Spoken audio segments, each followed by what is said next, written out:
Welcome to episode 26 of Swing State Update. My name is Jessica Barshis. I'm here as always with Tyler Boyer and Austin Smith, and we have the whole gang together this time. I think it's the first time since I actually started co-hosting this podcast. It's nice. The gang's all here. And we got a sledgehammer. A rubber mallet sledgehammer. It's not a rubber mallet. This is a sledgehammer. Oh, is it? I don't think Austin or I still know what that's for. This is my gavel because this Saturday I will be helping run the AZ GOP meeting. I will be the designee because, as many people have heard, we have no state chairman right now. So we have an empty spot. So I am. This is my gavel. Is the sledgehammer, and we're gonna run right through it. So I like it. You might get the Makes sledge. a statement. Did you get that at the local Home Depot? Dad supply store. This is the Dad Supply. Does it still have the tag on it? Trusty Cook, made in the USA. www.trustycook.com if you want to get your own red sledgehammer. This is Use model promo code Boyer. Model 12. So this is the sledgehammer that we're going to take. This is the Trump sledgehammer we're going to take to the 2024 election. That's right. And we're going to take some leftist infrastructure down with this sledgehammer. So this is just the beginning. This is totally this is an analogy. Analogous. So Analogous. to this entire election cycle. The analogous gavel.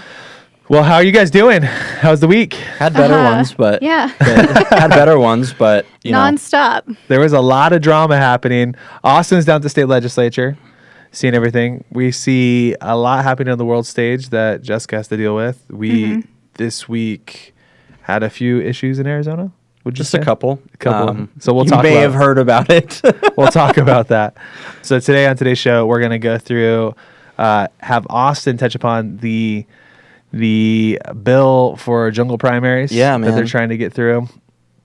That is, I think he's got a few words to say, and there's much you need to know about this. And this doesn't just apply to Arizona. Everybody needs to be aware. Arizona is the tip of the spear when it comes to jungle primaries, ranked choice voting, all these things, right? So if you don't know what you're talking about, if you're not aware of what you're going, watch Arizona. It's like watching a slow train wreck, and what we're having to deal with against the left.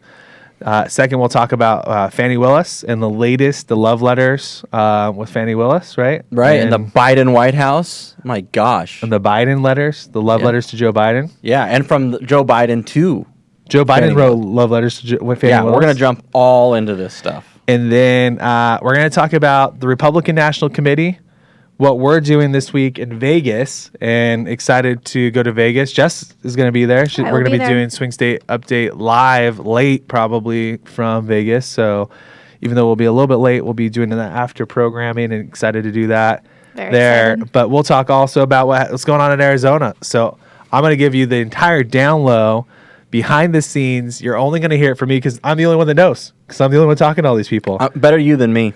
So Me too. Better you than me. I'm going to share all this information so everybody that's watching live knows what's going on. And I hope you'll share this with people, because if you don't know what's happening right now in Arizona with the Arizona GOP, the chairman vacancy that just occurred with Jeff DeWit resigning, the bribery scheme that was going on.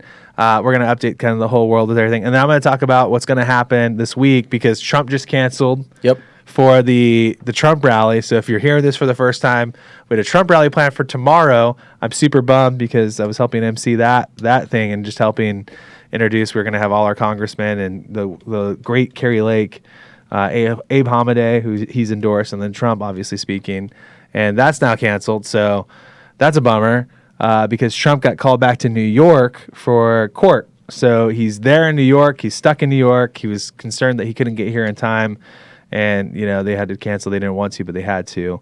But then Saturday, we have our AZ GOP meeting. The mandatory meeting. Austin's involved with the party. He's a member at large. I will be there. I'm unfortunately involved because I'm the national committeeman, and I've been asked to help shepherd. I'm the Sherpa for the meeting. That's why I have we're both state committeemen. So we have to be state committeemen because we're precinct committeemen.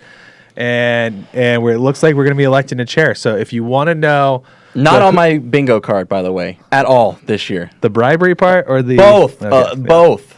Well, we are going to be talking about what's going to happen at this meeting, what you need to know, how this is going to go, the both sides of the story, so you have some awareness, and hopefully we can move the needle here. So, do you want to jump right in? Tell us about the jungle primary situation. I mean, there's so much going on in Arizona right now.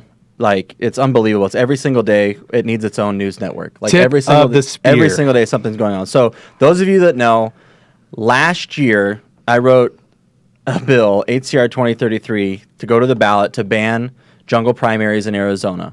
Why are they doing this? Is it because a lot of establishment consultants and lobbyists aren't able to get their work done, live off the trough, what they've done for 40 plus years in Arizona. And they want to put everybody in a jungle primary where all the Republicans and the Democrats and Libertarians all have to be on one ballot together to go to the general election. So anyway, we got that passed, gone around the state, talked about it for the last year or so. We're doing really good with it, right? And anyway, so we go back into session this year, and Representative Alex Colladin, another Freedom Caucus colleague of mine, great guy, attorney, and he has another HCR that they want to put on the ballot that goes after ranked choice voting even more in the general election. So I'm like, okay, I like that. If it's not going to affect what we're trying to do with the jungle primaries in Arizona, because we want to protect the primary process here. So Colden writes that bill, I co-sponsor it, and come to find out, there is a consultant, Tyler, that actually works to get these passed in many states, right? Which consultant is that, Austin? His name is Tim Mooney. And so I met with Tim today. Tim Mooner. And they're talking about why they want to put this other initiative on the ballot to ban ranked choice voting with citizen requirements. Like, you have to be a citizen of the state of Arizona and a United States citizen to vote in our elections. And it's passed in other states. They want to do it here in Arizona. And I was like, okay, so why can't we just use my HCR, which goes after ranked choice voting too, if you read in it? Because Chuck Coughlin and the swampy lobbyists who are putting up the Make Elections Fair initiative to bring jungle primaries secretly and like really narrowly put ranked choice voting in their initiative, so ours are competing. And they said, well, yours doesn't directly go after ranked choice voting. And I said, well, we can argue that it does. I had members of the Free Enterprise Club there, and we went back and forth, and this consultant says he has millions of dollars ready to rock and roll to get the other initiative passed. And I'm thinking, you're going to get a fat payday out of this if this resolution passes out of here. It's not about beating ranked choice voting for you.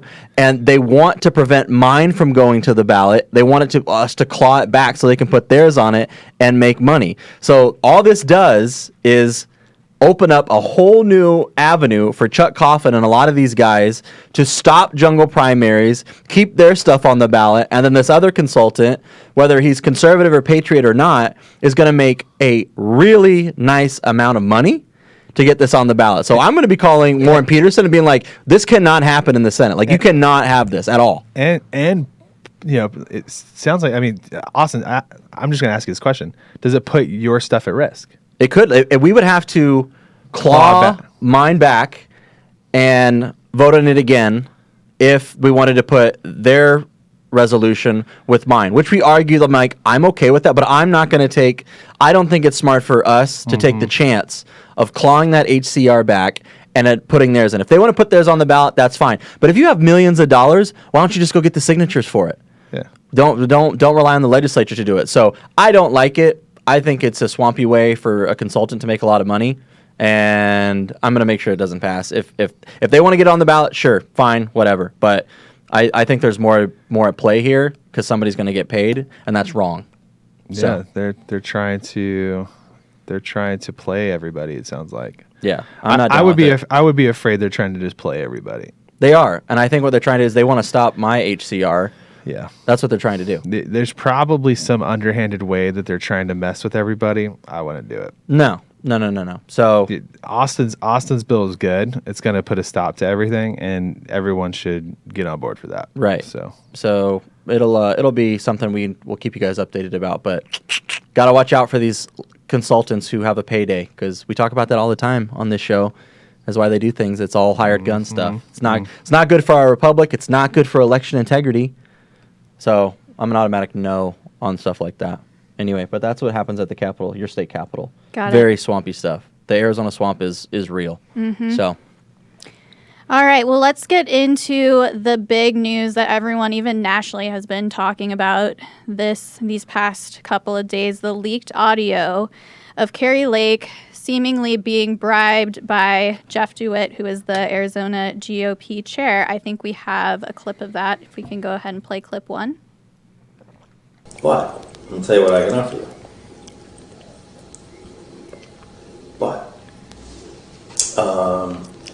I said, you can do whatever you want. It's a talking head, this and that. So, the ask of me was, it's kind of funny. So, the ask I got today from back east was, it has to stay between us. Is there any companies out there or something that could just put her on the payroll and to keep her out? And I said, well, what are you willing to do? Like, whatever we need to do. This is about defeating Trump. And I think that's a bad thing for our country. DeSantis is not America first. This is about the final death blow to Trump.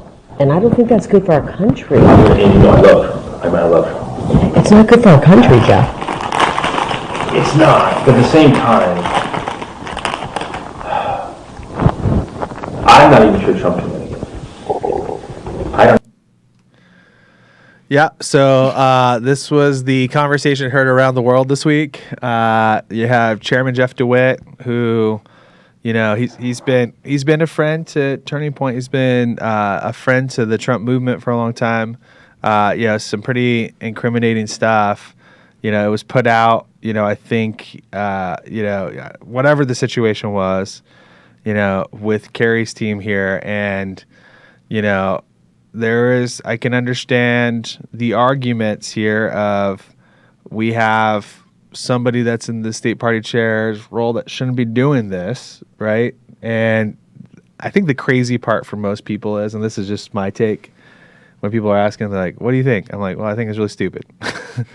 But more importantly, it's, you know, this is up to the voters to decide. This is up to the party to decide. Right. You know, the precinct committee and the State grassroots. committeeman. Is to make a decision on who our candidates are.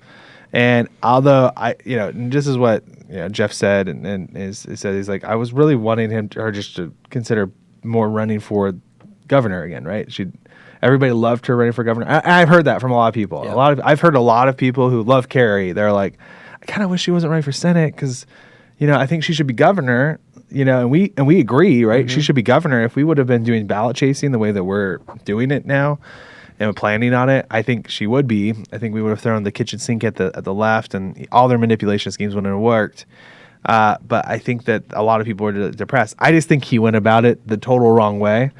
You know, and he stepped down. He resigned this week, and I think that was the right thing to do because it just was a distraction that would never go away. Obviously, with Kari potentially being your Senate nominee. And it's likely, right? And every poll, you know, it's showing right now that Kari's just running away with the thing. So you can't have that. You can't have that. And so I do think that's the right thing. But what this has done now, this has opened up the chaos of, you know, having to pick a new state party chair. And anytime that you have to elect a new state party chair, it's crazy.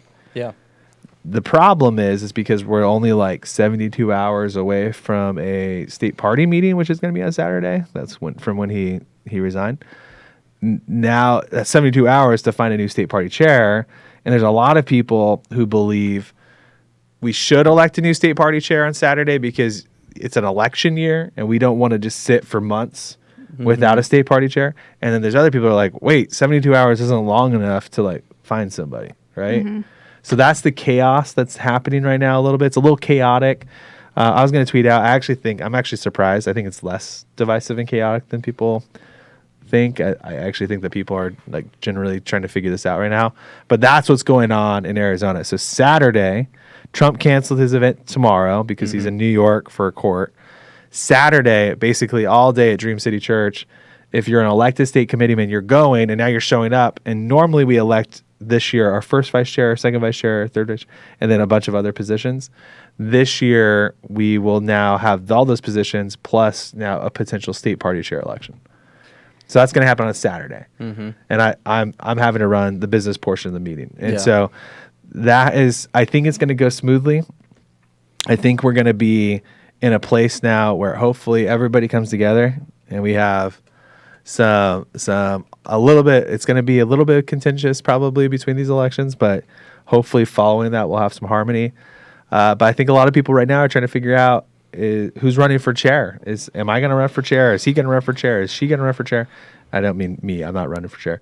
But like, who's going to run for chair? I saw somebody posted that Jim O'Connor got confirmation from the Corporation Commission that he is legally allowed to run for state party chair while he's on the Corporation Commission. So I imagine he's going to jump in if he hasn't already publicly. Yeah. So,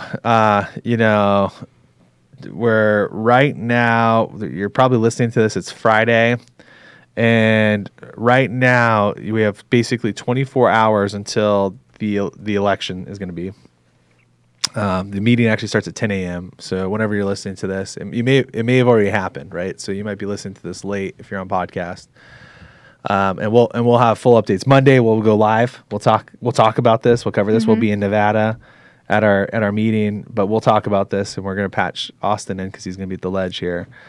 But yeah, we basically will have the meeting will start. We'll kick off. I'm sure there'll be some fighting because there always is about credentials. So how these meetings work is you get credentialed, they check everybody in, and then the candidates get nominated from the floor in this case, right? So that means anyone that was pre-printed on the ballots is going to be on the ballots. Those are for all the other positions. This election will be a nomination from the floor.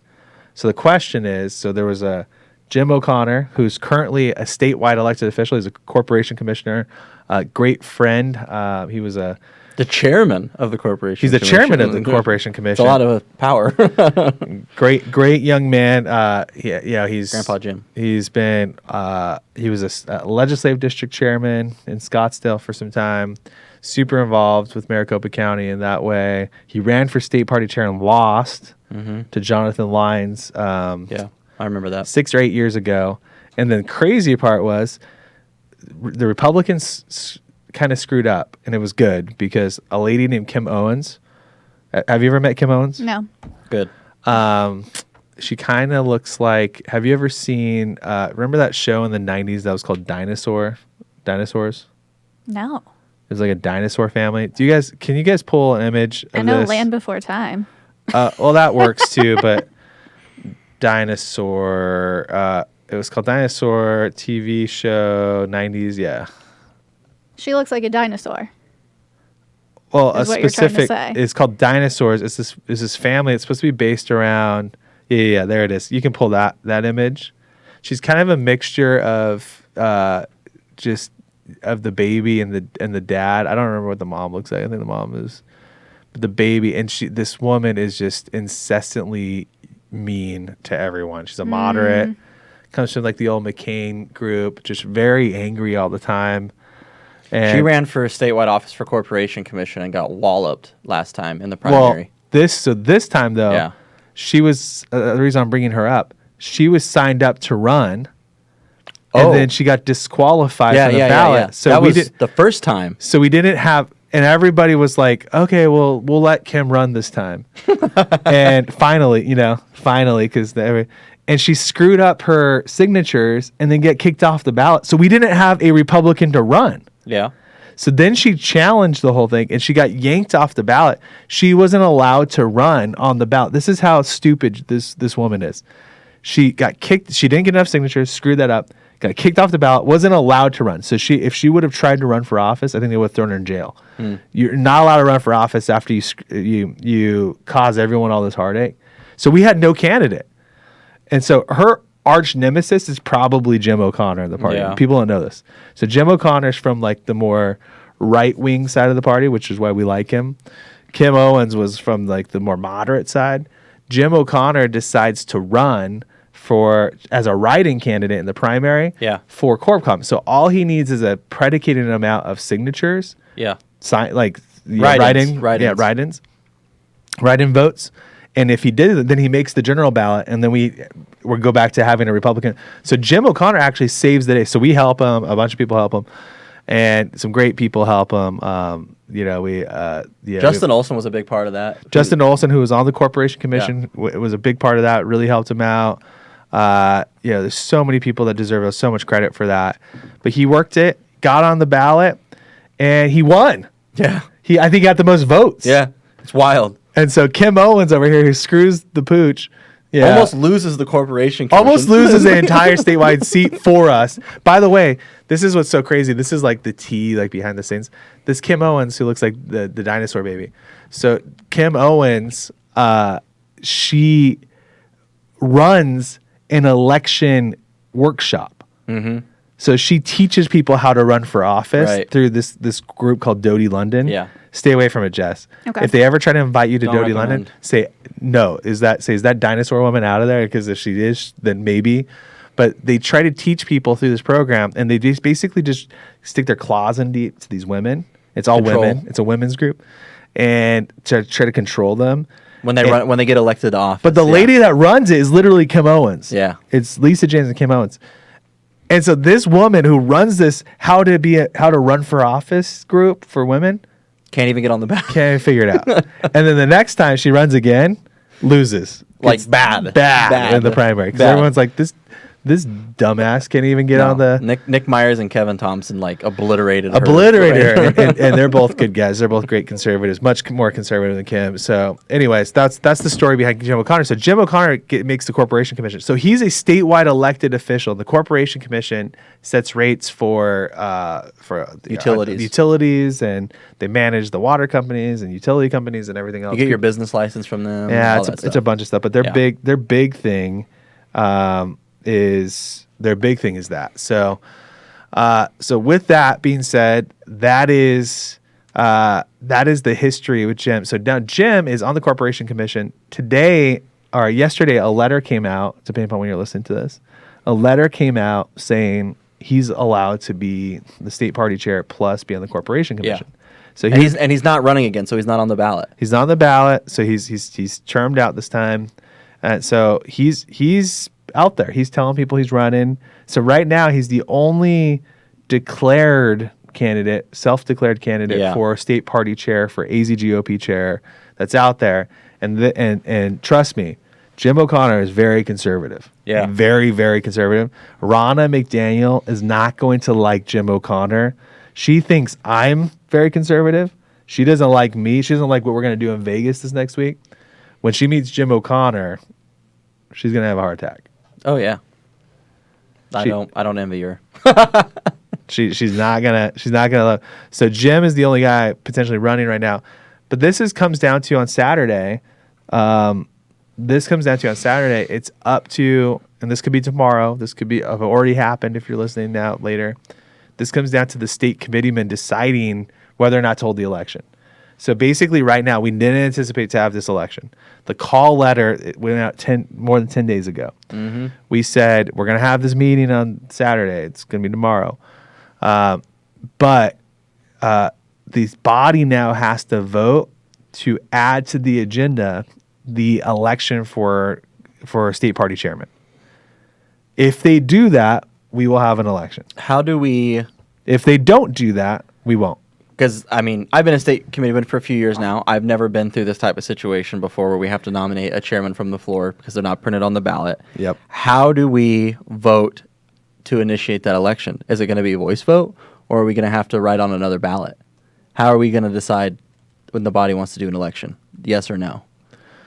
Do we have to hold up cards? Do we stand up and then each legislative district reports how many people say yes, how many say no? So, no, we'll have a ballot.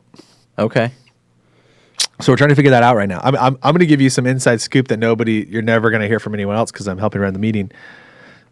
In order to facilitate this, so if the body approves the election, so let's say the body does approve the election, then we have to take nominations from the floor, and that's going to be crazy because it's the chairman's race. Right. That's a big deal. We don't have a pre-printed ballot for chairman. Right. So we're going to have to take one of the other ballots and adjust it. That's step one. If there goes to rounds, let's say there's 3 people running. Let's say Jess runs. She can't because she's not a state committeeman. You run. I run. And I'm not. Almost there. She's not. She's a PC. She's becoming a PC right now. But let's say all of us run.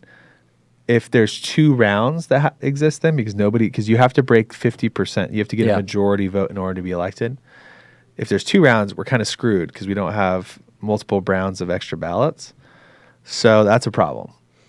So your question is then, well, what do you do then? Well, we're trying to figure it out now. It could be a different ballot that's printed, which means we have to change the rules. It could be note cards, right, to place, because it would be between 2 people at that point.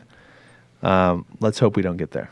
Let's hope we can handle it. But that's my thing is like, so if we get to that where we don't have any ballots, is this going to be like LDs, the chair for each LD goes to each state committeeman, like who are you voting for? One for Jim O'Connor, and then there's another side for like, John Doe. One for John Doe, and then each LD has to report, how many votes for each person from each LD. That's just wild. Yeah, I think what's ultimately going to happen is that we're going to amend the rules to be able to work it around the ballots. Now let's talk about the second thing that can happen. And this is really probably the more scary thing.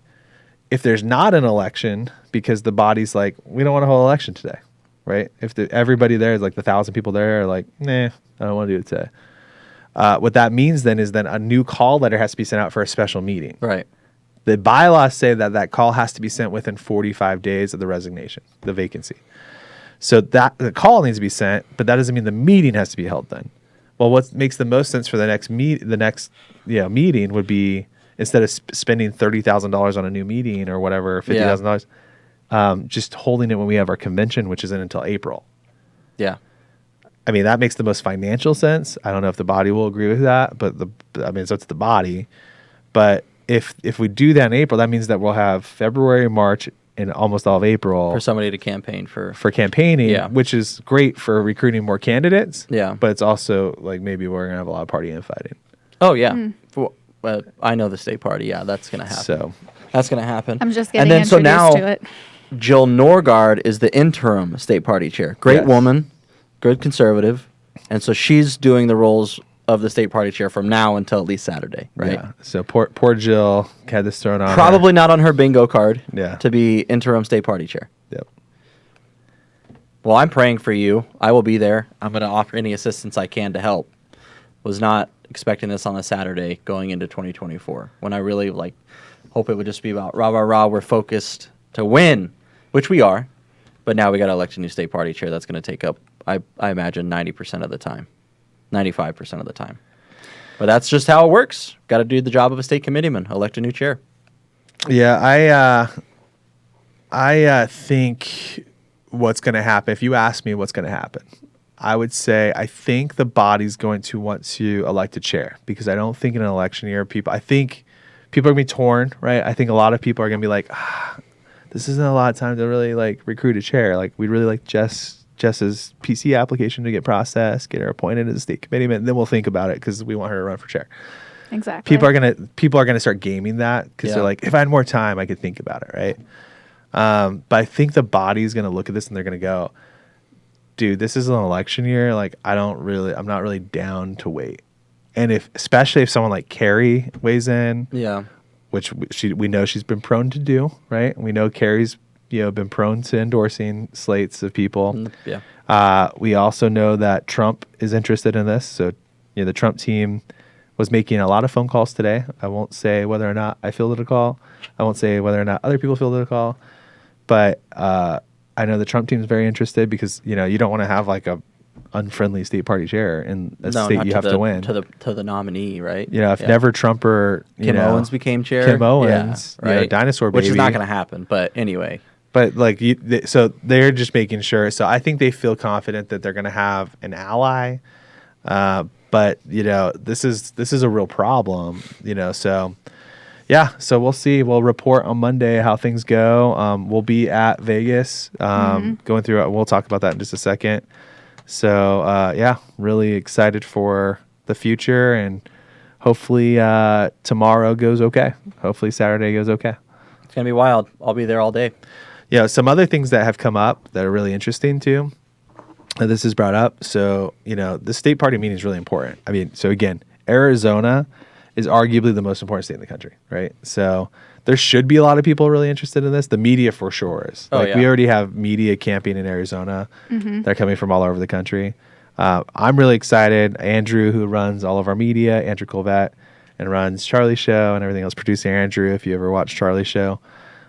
We have the New York Times coming to Vegas. We have Daily Mail coming to Vegas. We have Politico coming to Vegas.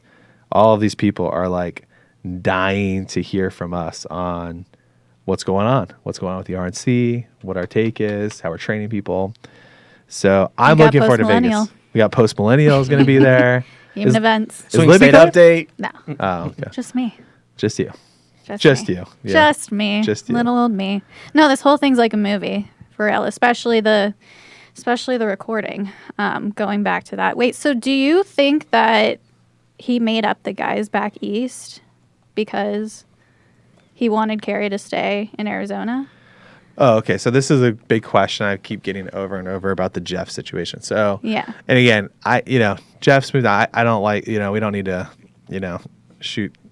We shoot don't a need dead to horse here rehash a little what bit. happened. Right. But I think everybody's pretty aware. They saw a lot of the stories.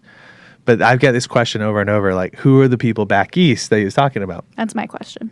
And we've worked with Jeff on a lot of different things. He was working for Floyd Brown, and I go way back with Jeff. Jeff had called me and with Corey Lewandowski about hosting the first Trump event way back in 2015. A lot of people don't know this about Jeff, but Jeff was the first statewide official in any state to endorse Trump, to come out, support Trump. And he was one of the first people that Trump called about helping in Arizona. And so I remember fielding the phone call from Corey Lewandowski. I was with Charlie in Illinois. Because you were county chair at the time. I was county chairman of Maricopa County, and our state party did not want to host Trump. And John McCain and Jeff Flake hated the things that Trump was saying. Who was the state party chair then? Robert Graham. Robert rejected hosting. Anyways, long story short, Jeff was one of the first guys. So, anyways, fast forward to now, when he's talking about the guys back east. I've answered this question to a few people privately. I don't think I really have a problem saying this. There's a lot of pressure from the National Republican apparatus. So when you talk about the apparatus, and it's like the RNC, there's a lot of big donors, a lot of big groups. I know this because they call me. They know I'm like pro-Trump. They know I'm not the state party chair though, right? So they're calling Jeff, I think, and they're calling a bunch of people around going, hey, can you get Kari to not run? Because we don't want her to run. We're not going to fund your state for the Senate race if she's Kari running. That's what they were saying. Becomes the nominee, right? They were saying that. They were saying, you know what? You look at the map. They're like, we're going to put all our money in Montana instead. We're going to put all our money in West Virginia instead. We're gonna do all that. Which right? is so selfish.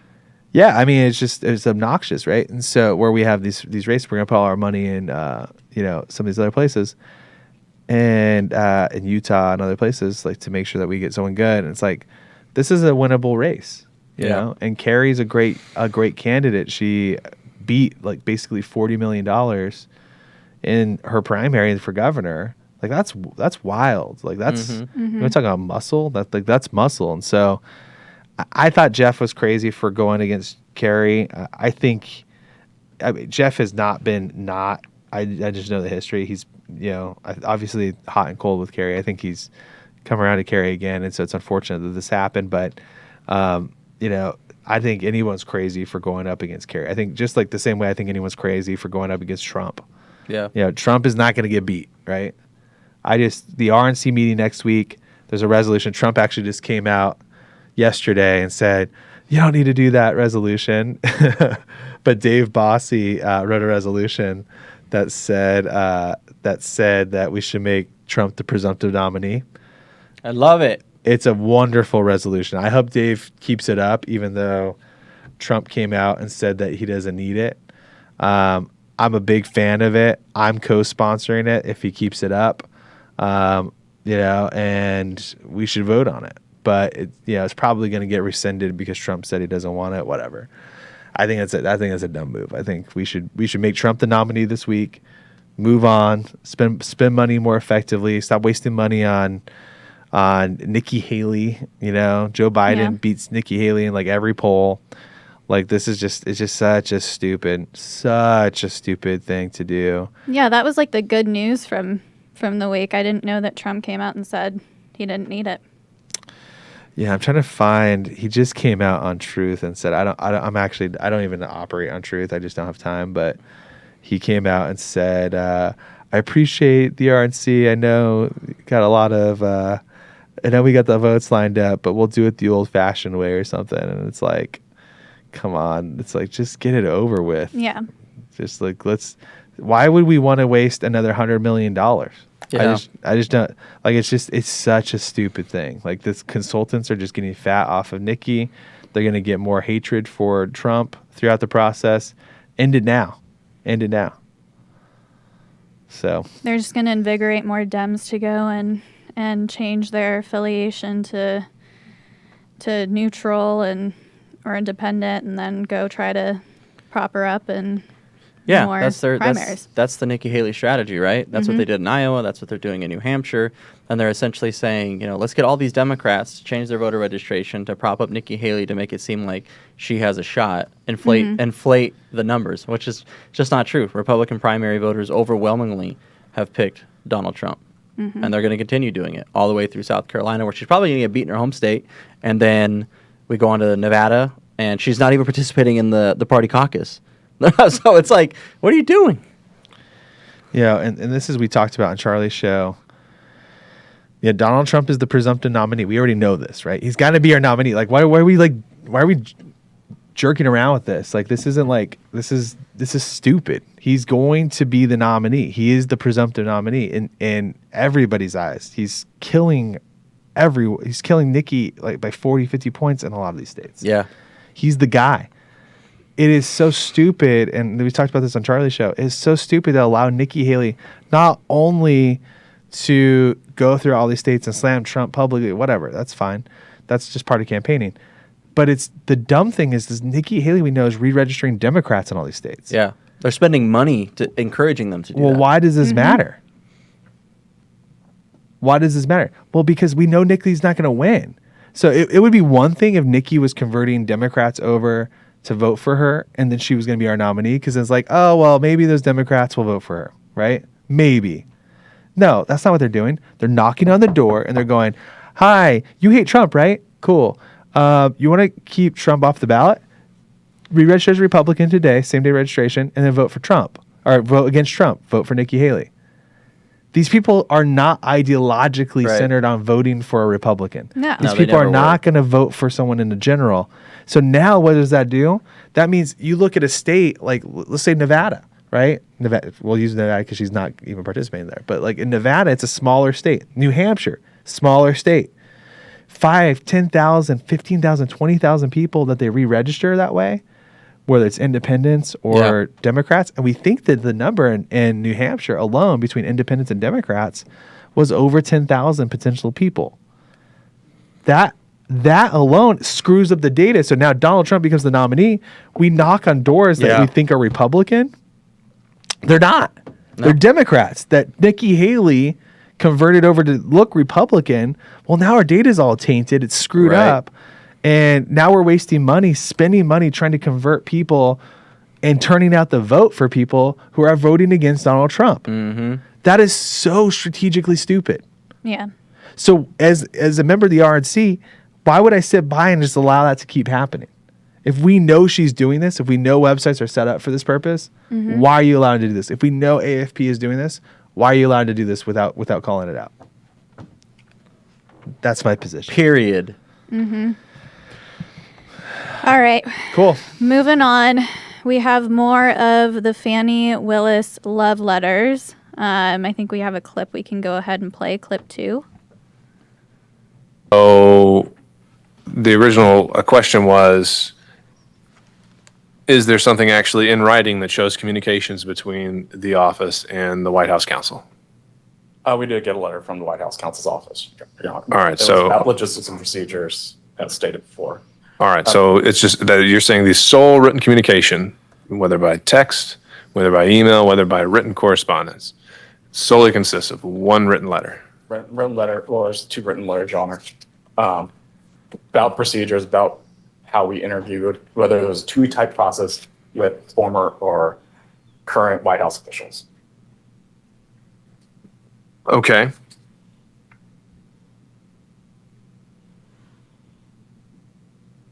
Wow. Okay. So they have been coordinating. That's not good for Fani. No. So Fani has been sending love letters to her boyfriend and giving him a bunch of stuff. Money that has turned around and taken her on vacations. She's getting love letters from Joe Biden, right? That's saying what? Coordinating what? Hang on, I'm going to pull this up from Julie Kelly's thread. We're going to pull the letter out. Can you read it? Yeah, I'm trying to pull. Hang on. Biden DOJ. This is from Julie Kelly's thread really quick before we get the letter up. Biden DOJ did not give Jeff Rosen or Richard Donahue permission to testify before a special Georgia grand jury. Clark's defense attorney wants to see the correspondence too. Judge seemed less inclined to permit that request, but raises a larger issue for both election interference trials. Will government, especially DOJ, allow former officials to testify, Barr, Rosen, etc., at the trial, and what will the scope of their testimony be? Clark's attorney suggested that they will ask John Ratcliffe and Chris Krebs to testify. Find this letter. Let's pull up the letter. Mr. Krebs. I mean, so this shows everything about what's going on here. So Fani is clearly coordinating, and this is really bigger than Georgia because we knew that it was likely that the Biden DOJ was working in colluding with local authorities that were allegedly just, autonomously going after, democracy killers, like what we saw. And by the way, I don't know if anyone noticed this, but Biden became the president and he's been fine, and there's literally no one cares about what he's doing in DC, and they put up all these fences for no reason because nobody does it. Everyone's leaving DC, like everyone's leaving New York and California, everywhere else. Yeah. But you've got this coordination that's happening between the Biden DOJ, which, again, you have the J6 committee that was going on. You have the Biden DOJ. So they shut down and deleted all the files from the J6 committee. Right before the Republicans took over. That's sketchy, right? So they basically just burned down everything, right? Mm-hmm. And then you got the DOJ, the FBI, basically colluding with these states and providing information. And by the way, all this J6 material, did it get to these attorneys general? Did it get to Fani Willis? Did it get to these people that are so interested? Or are they ignoring it intentionally? That's a big question, right? Nobody really knows. And so now you have this situation where it's everybody was on their side was basically saying, well, no, of course we're not colluding. We're just interested in this for the rule of law on our own, right? And Fani Willis included. And now come to find out, Fani Willis has been clearly, working with, the Biden administration. I mean, this is so much worse than Watergate in so many ways. Oh, yeah. This is literally people. I mean, Watergate was they were trying to spy on the Democrat Party, right? That's what they were doing. That's what Nixon was so ashamed and tail between his legs. Right. He was trying to spy on the Democrat Party. These people are literally trying to jail and imprison the Republican Party. Yeah. For no reason, and everybody's just saying by oh, okay, that's fine. That's perfectly normal. It's crazy. So this is what the judge wants to do. He said that he wants, let's see what we can find here. I just lost it. I'm going to pull it up here from the exact quote from the judge. McAfee continued, indicating that he wanted to review that correspondence in his chambers with the attorneys, adding, if you can have that, give it to me. If you can compile it, and I will review it, and I will issue an order accordingly. So the judge wants to see it. The judge wants to see it, and he said he'll make a ruling off of it. And that's it right there. That's going to be it. That's huge. And what had been saying for months, that this is all a witch hunt, that they have been working with the White House, which we all expected, obviously. Now they just got caught. We did get a letter from the White House counsel's office. It was about logistics and procedures, 2 written letters about procedures, about how we interviewed, whether that type process with former or current White House officials. Bernick's acknowledgement is one of the first clear signs of communication between the White House and one of the state prosecutors against Trump, who has repeatedly sought to frame any coordination as improper, despite experts who've noted that such coordination is commonplace. Then he goes on to say, here we go. Part of my argument in this case has no merits. In the court filing, Clark's lawyers said that they had written to Willis's office seeking those materials, but the DA's office replied it had fully complied with all of its statutory discovery and disclosure obligations and declined to provide the information we had requested. Later in their motion, Clark's attorneys argued the information they're seeking regarding contacts between Willis's office and the Biden officials may be material to the outcome of the case or helpful to the defense if it supports an argument that the prosecution of this case is tainted with partisan political objectives coordinated with, suggested, or directed by the White House. That's T right there. Crazy. But I think what's going to happen, I don't know when the next court case is or what they're going to do, but I think that's just what is going to end up throwing this all away, which will be good. But blood is in the water. Now it's time to go harder at Georgia. They know that they can't win Georgia. That's why they're doing it. That's why they did this. That's why they are doing this. Yeah, I mean, we're up against, and this is the thing. So we just talked about this. We said Trump came out with this statement, whatever. I'm trying to find it because I didn't even see. Let me see here. I'm trying to see what Trump said. But this is the reason why, declaring Trump the presumptive nominee is so important, is because the sooner that we can focus on that and get everybody organized, I think that impacts this entire thing. Yeah. I think the left is so angry. Like we put this whole thing here and yeah, it's so funny. People are so angry. Like I'm seeing like all these like angry people come out, and it's like, dude, they're angry because this messes up their plans, right? Yeah. If we make Trump the nominee now, does that mess up their plans to like try to keep him off the ballot? Yeah. Does that mess up their plans for them to like attack him and like try to throw him in jail, right? Or whatever they're trying to do to make the public just like despise him? It messes up their plan, guys. If everybody thinks he's the nominee now, right? Because then everybody goes into protection mode.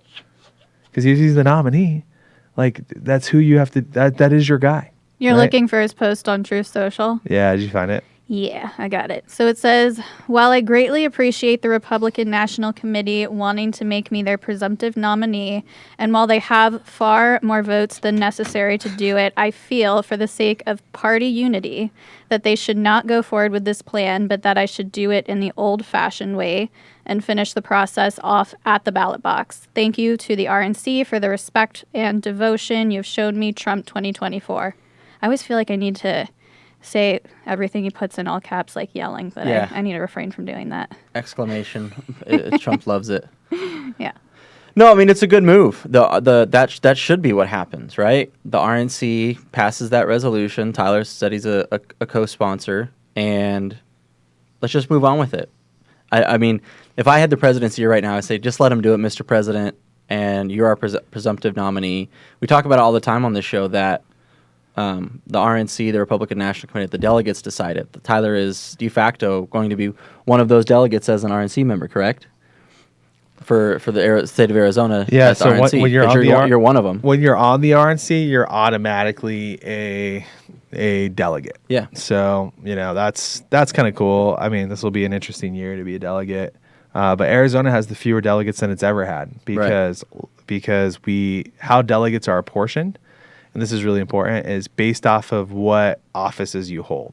So if you hold the majority of congressional offices, you get more delegates.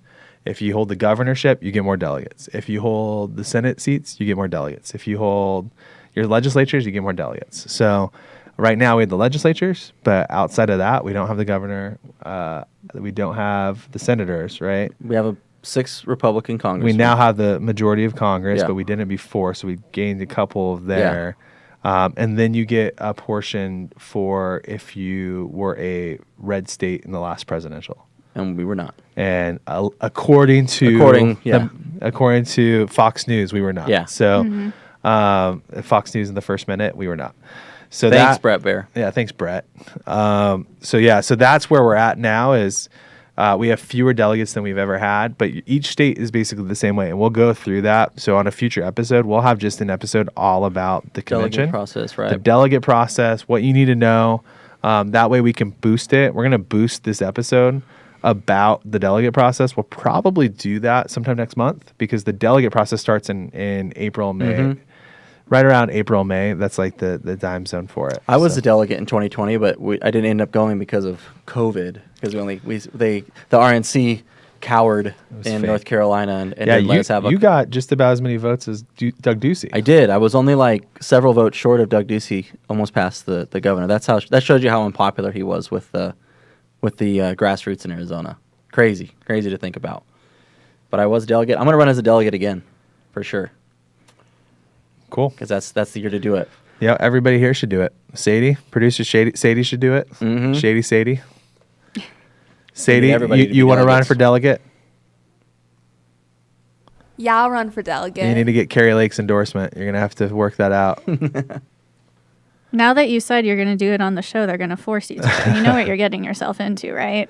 I was like, do you know Sadie? No, I have no idea. But she's endorsed by Kari Lake. She's endorsed by Austin Smith. She's endorsed by Jess. She's endorsed by, who else we got here? And I don't endorse You? squishes, so you Nope, got mine. I don't endorse her. Nope. Oh, okay. Never No, mind. I'm endorsing against her. I'm endorsing Autumn. Gee, thanks. You're welcome. It's all about whipping votes, guys. Let's All see, about let's see whipping whose votes. endorsement's more powerful, mine or Kari Lake's. We'll find out. How about that? That'll be our test. Tyler's of it. endorsement is strong in the grassroots. I I think it would affect You know the how- race. you know how I know powerful it it would is? affect the race, and You I'm know- not saying that to bump up your No, ego. Like, I know that that's You know how true. powerful my endorsement is? I've never given it out. I don't endorse anybody.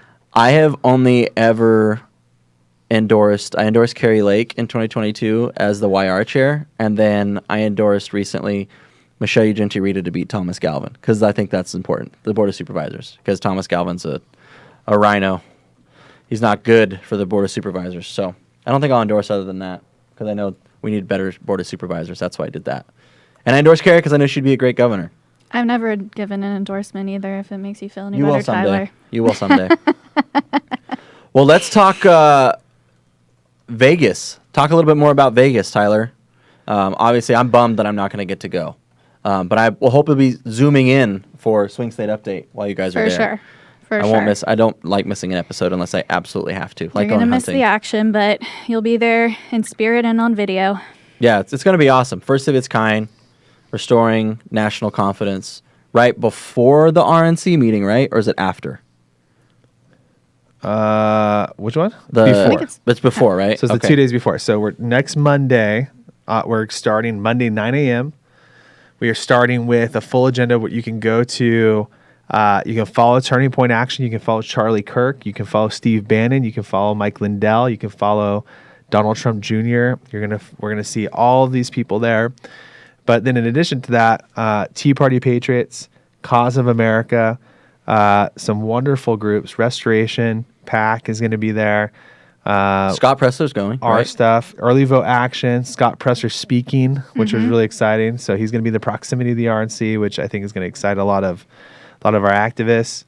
And we are talking, very important stuff about how to build the Republican Party back to do the things that we need to do to win, which is, outside groups. America First Works, great partner. So all these outside groups are coming together. We are bringing in over 75 of the top 100 county chairs in America in the most important states. That's Arizona, Wisconsin, Georgia. It's very cool. Yeah, our states, Michigan, Nevada, Pennsylvania, and then Ohio, Florida, so many others. You can go to, I think you can see the agenda. This is just at tpaction.com/agenda, right, Sadie? Yes. tpaction.com/agenda. We'll be updating with more specifics on the agenda, but we'll have a link on there too, so you can go to the live feed on the agenda page, and then you can watch from home. This is an invite-only event, so please don't book travel and show up to Vegas this weekend. Don't go, oh my gosh, I'm going to show up. We are going to be there live, going through the entire agenda, training, everything else. Monday night, we will have Donald Trump Jr., Charlie Kirk, Mike Lindell speaking. Saturday morning, Tuesday morning, we will have Scott Pressler. It sounds like we may or may not have Vivek Ramaswamy. Nice. Jack Posobiec will be speaking, and then lastly is, who am I missing? Steve Bannon. Oh, it's Steve Bannon. Yeah, Steve. So Steve will be speaking. So we're really excited for this, and then we're going to be live. Steve's going to be doing War Room live from there. Charlie's going to be doing his show live from there. Jack's going to be doing his show live from there. We'll be doing Swing State Update live from there. So it's going to be a lot of fun. We're going to have a good time. Very exciting stuff. And it's Vegas. Sin City. We The might- city that never sleeps. We might go see the new Fontainebleau, What's that? new hotel, Oh, it's a hotel. right? I don't know. Yeah, I don't go to brand new Vegas. I hotel. don't know. That's cool. Yeah, The brand last time I was in Vegas was like, oh gosh, 7 years ago? Before COVID. The last time I was in on your Vegas, on your 21st. No, after my 20. I mean, I went there on my 21st too, but Oh, you did? You were there on your 21st? but I went a lot in college. You were there on your 21st. No, Oh. I wasn't. I wish I was. Where were you at on your 21st birthday? Old Town. Old Town Scottsdale. a lot Yeah. of people go. That's a scary place to be on your 21st birthday. Yeah. Could die. I think the last time I think I was remember in your Old Town was 21st like birthday. 7 Did we years ago. celebrate your 21st No, birthday? I was 21 before I started that. Oh, were you? I just Maybe it was found out he's another younger than Maybe it was me. another birthday. Might have been another birthday. I was in Wickenburg, Arizona. I feel on like- my 21st birthday. I was in Also, Wickenburg. also, Old Town Wickenburg. Yeah. Party Central. I'll Yeah. tell you. I Yeah. wasn't in Old Town. That was my 22nd. I was at U of A. I was going out at U of A because I went to U of A. The Dirty Tea. Yeah, dirty, dirty tea. tea. Dirt bags. Gross. Actually, that was the name of the I bar. know dirtbags, Jessica. I knew you would know dirt bags, Sadie. That's why I said it. I'm sure Tyler knows dirt bags too. No, Tyler's I name's feel on like the football Tyler stadium. would go up in flames if he ever stepped foot in Tucson. He hates it that much. I've spent a lot of time in Tucson when I was on the Board of Regents, and I just was down there again. I chose to stay at, what is that college hotel? The Marriott? No, the Arizona Graduate. They built the The Graduate Graduate. that's down there by the Marriott. Oh, okay. I don't know if you've been there, but I've been in the Marriott. the Marriott's like the one on campus. Yeah. They built Graduate's the so Graduate nice. right next to it. It's so cool in there. What? That Graduate hotel is so cool. Okay. So, but yeah, Tucson belongs in Mexico. So Yeah, it's been a while, Build the I wall. guess, since I've been there. build the wall and across the border at the southern border of Pinal County. Right? Right? It's fine. What's wrong with U of A being in Mexico?